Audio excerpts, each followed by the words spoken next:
Welcome to this edition of CBN News Showcase. I'm Charlene Aaron. Well, Easter is a little more than a month away. Part of your celebration can include a new film that opens this weekend.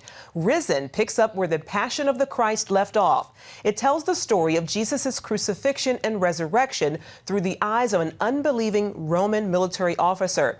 It is the Tribune's mission to prove the disciples of Christ wrong as he is tasked to find the body of Jesus. But his search leads him in a direction he'd never expected to go.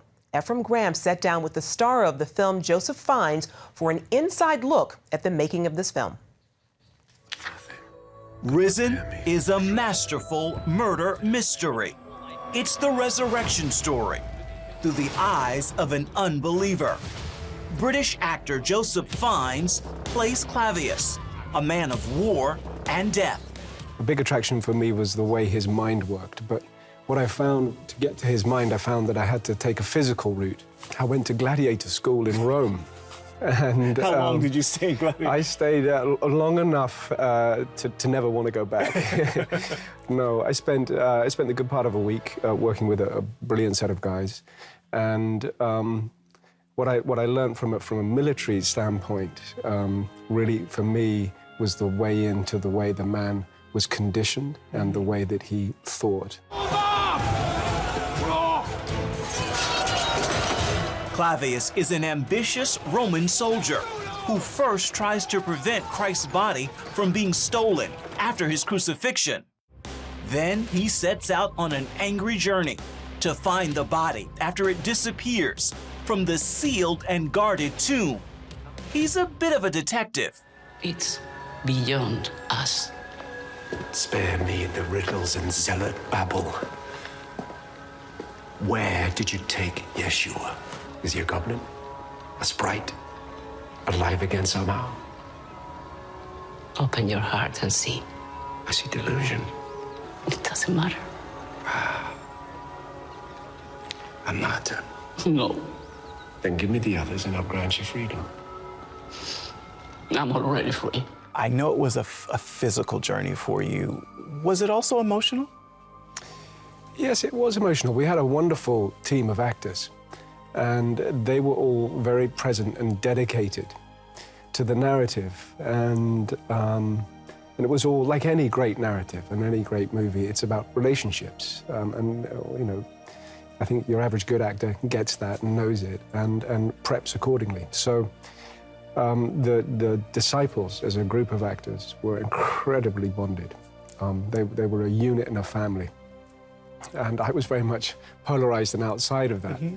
But when I got invited into the group, it was kind of like the arc of the film was pretty much the arc of my existence with them. I wouldn't have contact with them until we had kind of made those scenes where I had contact.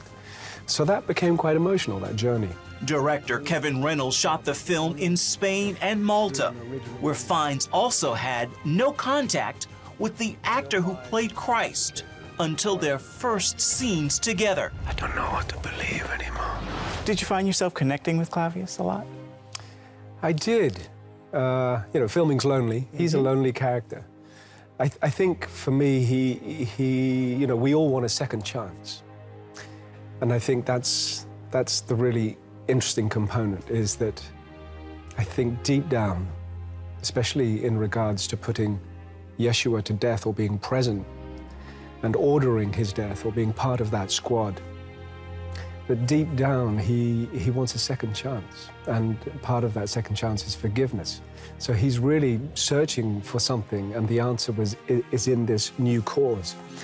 And I guess, you know, through lives, we all make mistakes, and we're always looking for that second chance. So I think a big component in the movie for me, and what I connect to with Clavius, is the sense of the second chance, even if it's something subconscious within him that hasn't quite bubbled to the surface or he's worked out.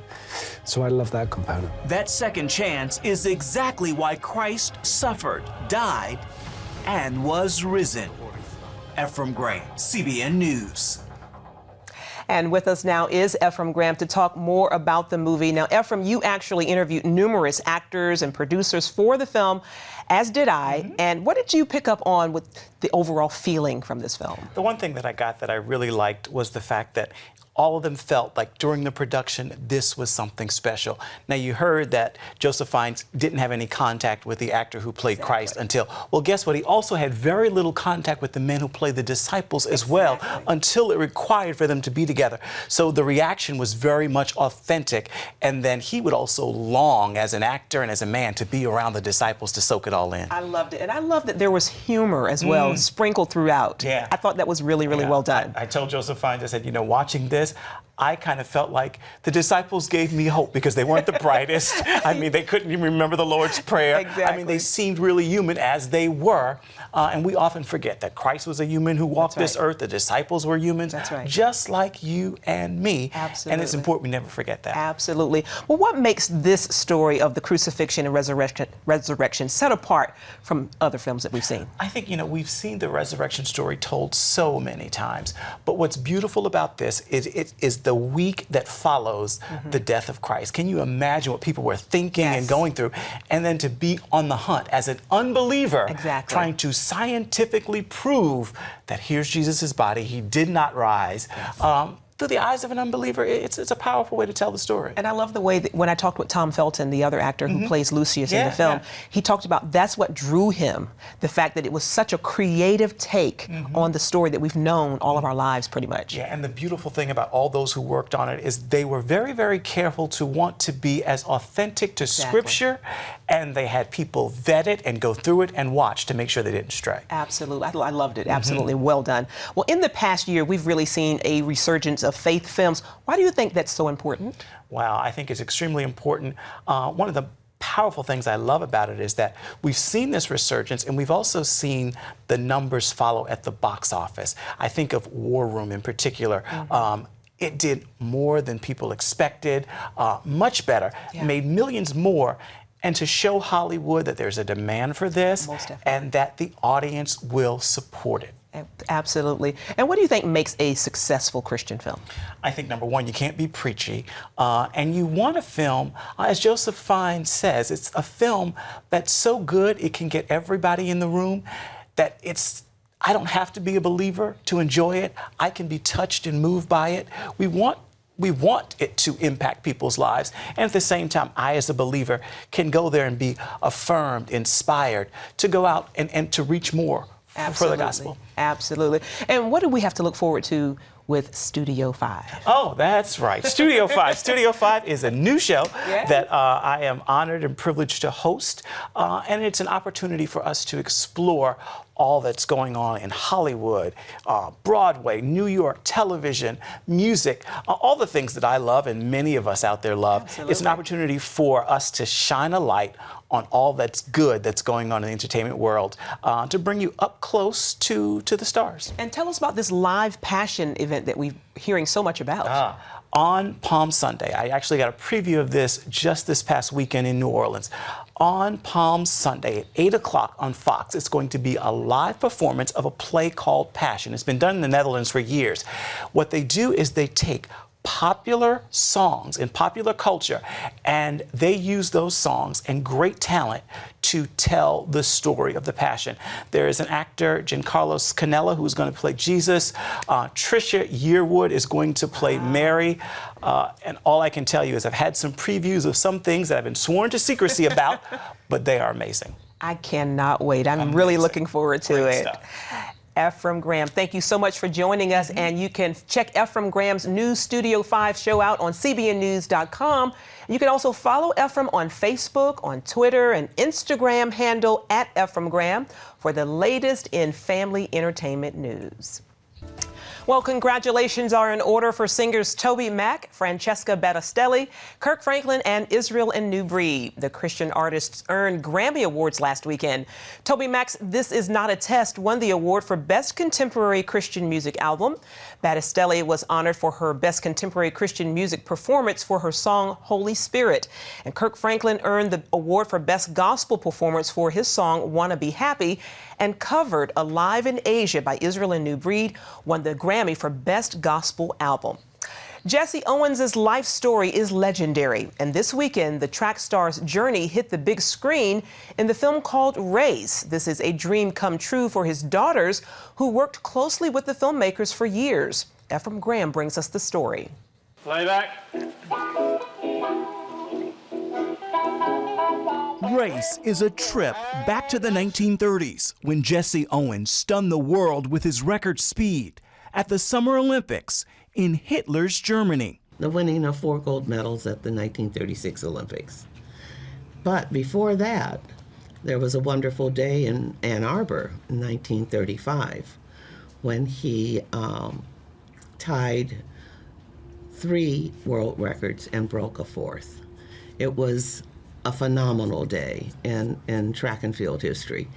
Those records stood for many, many, many years. Owens' 3 daughters work to share their dad's life with younger generations. They've now helped to bring his story to the big screen. I will say, you can run. Canadian-born actor Stephan James plays Jesse Owens, the man still known as the Buckeye Bullet from his earlier days as a track star at The Ohio State University, where administrators unveiled a statue just outside Jesse Owens Memorial Stadium in 2011. He's a guy he's larger than life, you know. He's a guy that so many people look up to and so many people hold in such a high regard. So there's a little bit of pressure there when you're trying to make sure that you do him justice, you do his family justice. And then all the people who care so much about him and his legacy, to make sure that I'm doing that justice too. So there's a lot that goes into it. If his face looks familiar, Stephan played legendary civil rights leader John Lewis. He's Bull Connor. In the film Selma, playing Jesse Owens called for training to run 100-meter dashes for 3 months of shooting. Track's a different beast. It's a different beast. I grew up on basketball, volleyball, football, so I wasn't unfamiliar with, running and stuff like that. But being a track athlete is one thing, but, being a track athlete in 1936 is a whole nother thing. They didn't have the benefit of, the type of shoes we have and the type of training that we have today. And they were, running on dirt back then, and now they're running on turf. So there was a lot of just time period differences that I had to work with. But then I had to make sure I was being accurate to Jesse as well. So yeah, definitely a lot of layers. This is the true spirit of sportsmanship we're seeing here between these 2 athletes today.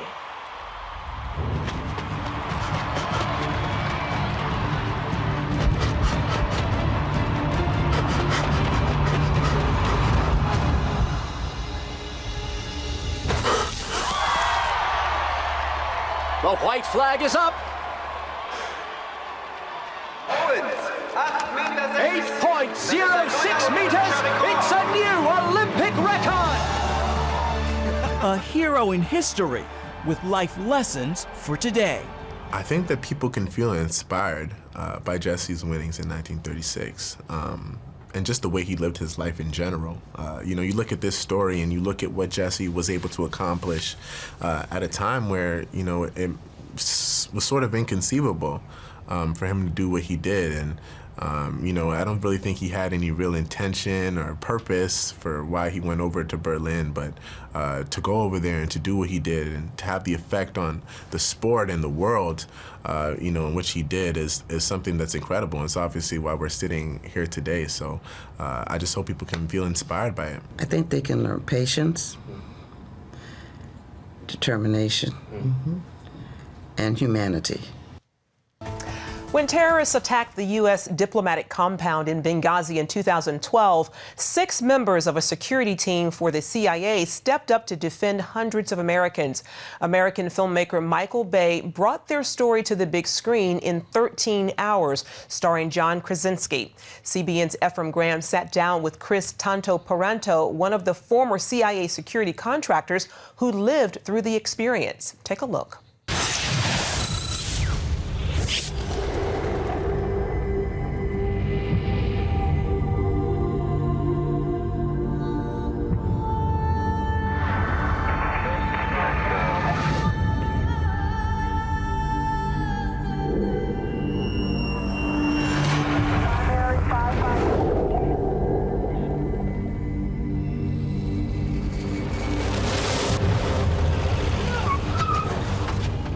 Libyan visa.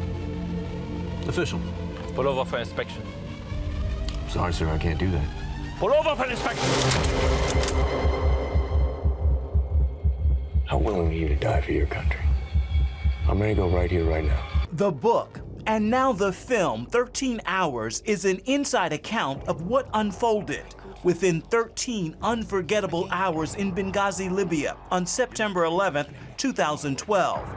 Islamic militants attacked the American diplomatic compound and a nearby CIA annex. Many people are going to see the teasers to this film or see the film, and they're all going to begin with this very same question, the one I walked out with.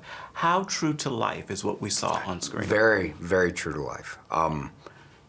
Give my specific example, my feeling when I watched the movie and I walked out, I remember feeling like I had a hole in me, like I was missing something. I walked out and I splashed water on my face and I realized that I had gone back to Benghazi, didn't even realize I was there. You said that it made you miss it, and Yes, many people are going to hear yes. that and go, I know, and maybe I'm a little off in that. no, I don't mean. I think, no, I do miss it. I miss, but I've said this before, I am my best person when I'm overseas. I feel, you know, nobody's godlike. There's nobody that's infallible. Nobody. I mean, that's not it.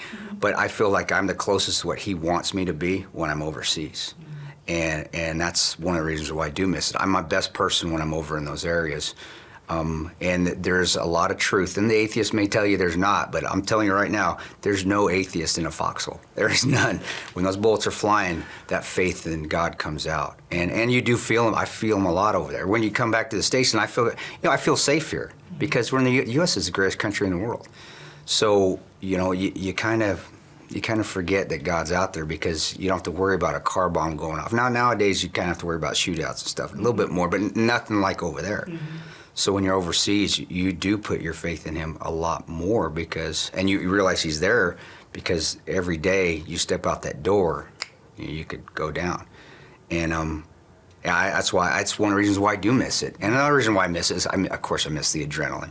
And I miss the brotherhood. I miss the guys, and the tightness of you just can't get that anywhere else. Chris Tanto Peranto is one of the former CIA security contractors who lived through the experience. He's one of 6 men who defied orders to stand down and instead rushed to defend those under attack. You have a U.S. ambassador at risk. The ambassador is in his safe haven. You're not the first responders. You're the last resort. You will wait. None of you have to go. But we are the only help they have. Watching that unfold, I watch it and think there's no way you can deny God just by the bond. Yes, yeah. We see. Oh, that's perfect. That's what we were trying to get through, and I'm glad Michael, because he knew that, because he talking to me and talking to the other guys. So, you know, God's not a politically correct subject. It's not, people don't get comfortable talking about it nowadays, but he still got it in the movie. And he got the scene where I said that up on the roof, where Pablo says, as long as I'm doing the right thing, God will take care of me. I said that, and he got it in the movie. So I'm very proud that even though you can't make 13 Hours into a Christian movie, which it could be, really could be very easy, but you still got the tone in there. Hip-hop artist Andy Mineo is spicing up the online conversation about Christian artists. He posed the question, can Christians use profanity? Caleb Kinchlow from Digital Download posted more on Facebook.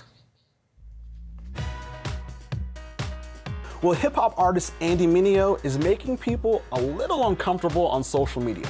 And it all started with a tweet. Andy asked the question, do you guys really think if a person uses profanity, words we've given meaning, in their music, they couldn't possibly be a Christian, and why? Well, this resulted in some very interesting responses, all about faith and context. One user wrote, Andy, why do you think it would be okay for a set-apart people to use words which don't reflect our supposedly set-apart nature? Andy furthered the conversation by addressing issues of the heart. If I say great effing job out of a joyful heart because my boy graduated, or if I say good job with a jealous/hateful heart, which is pure before God? y'all not ready to have uncomfortable conversations if you live in a Christian bubble. Boom! And with that, Andy drops the mic. Now, we know that he's all about making people feel uncomfortable in a normal perspective, but we want to know what you guys think. Are there certain words that Christians should or shouldn't say?